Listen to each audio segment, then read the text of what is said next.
自分で独立した形で英語、言葉を勉強するか。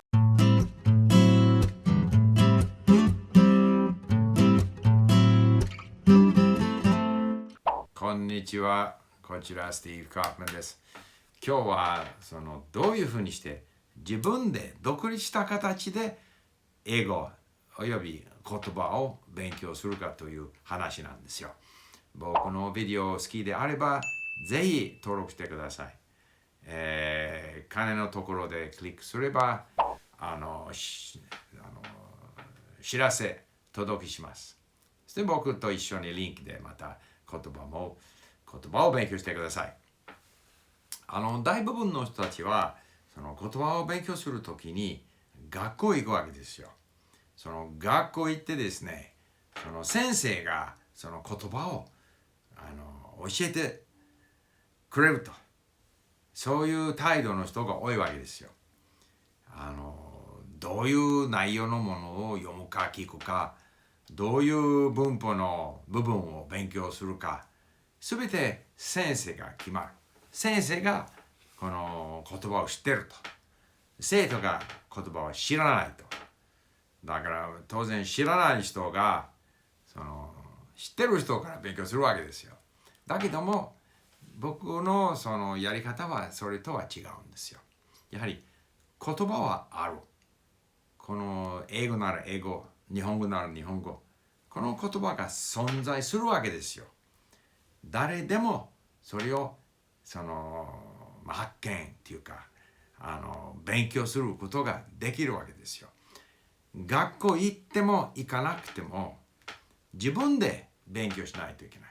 自分の頭の中にその言葉を入れないといけないということなんですよ。じゃあだから独自でそういう努力した形で勉強いずれ必要ですよ。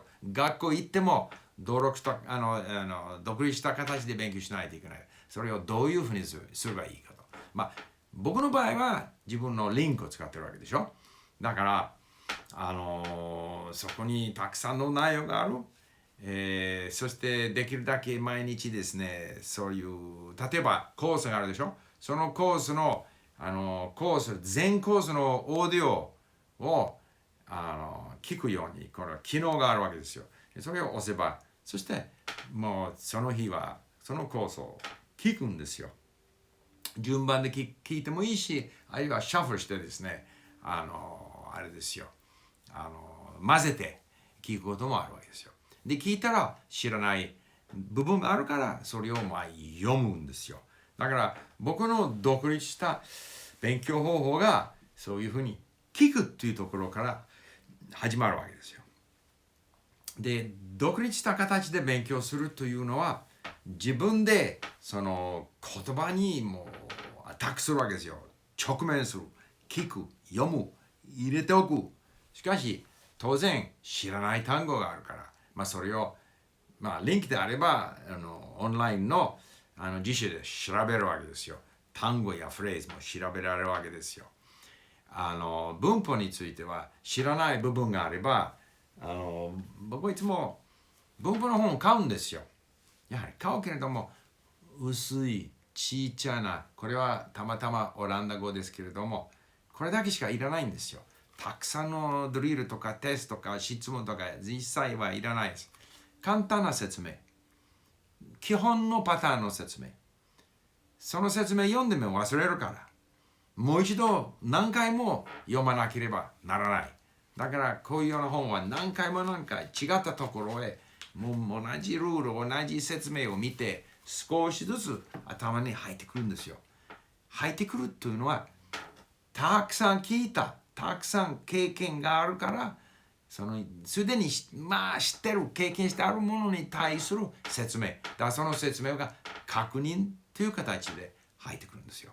知らないものに関してはですね、説明を見ても無意味です。無意味です。だから独立した形で勉強するというのはまず最初の間は、あるいは後でもですね、比較的簡単な繰り返しの多い、例えばリンクの場合はミニストーリーを何回も何回も聞いて、そういう訓練の聞き方、読み方と、あとは面白い内容、ポッドキャストや本や、自分の興味のある分野のそういうコンテンツを聞いたり読んだり、その両方やるわけですよ。それは自分の戦略。もちろん皆さんですね、自分に合うような戦略選択しないといけないけれども、やはり十分なコンテンツ、自分に合うようなコンテンツを探さないといけない。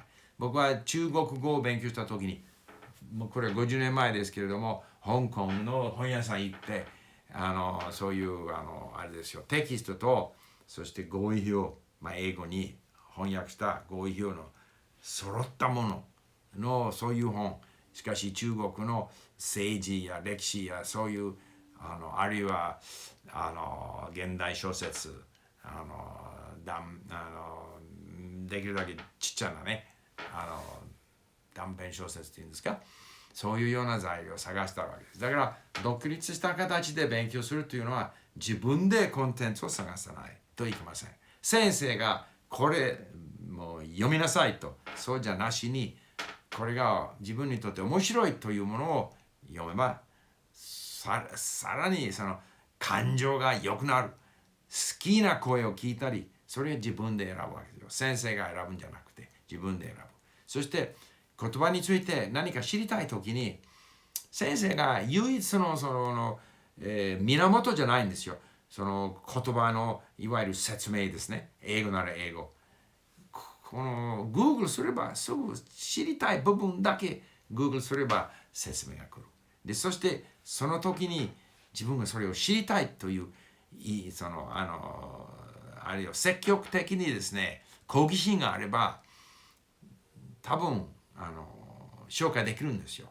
しかし先生が今日はこれを教えるから、あとテストやらせますからいうような形で勉強しにくいと思います。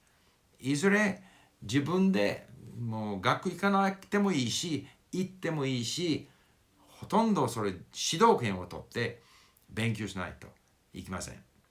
好きな内容を聞いたり読んだり、必要な時に、調べたり、そういうふうにすれば、楽しくすれば全てやりやすくなってくるんですよ。そして言葉というのはもう態度、積極的に好きです、成功するだろう、そういう積極的な態度とやはり時間だから、そういうふうに独立した形で勉強すると態度も積極的で十分な時間も使うことになるわけですよ。だから、今日はそこまでやはり自分で勉強する方法、独立した形のその言葉の勉強について話したかったんです。今日はそこまで。じゃあどうもありがとう。さよなら。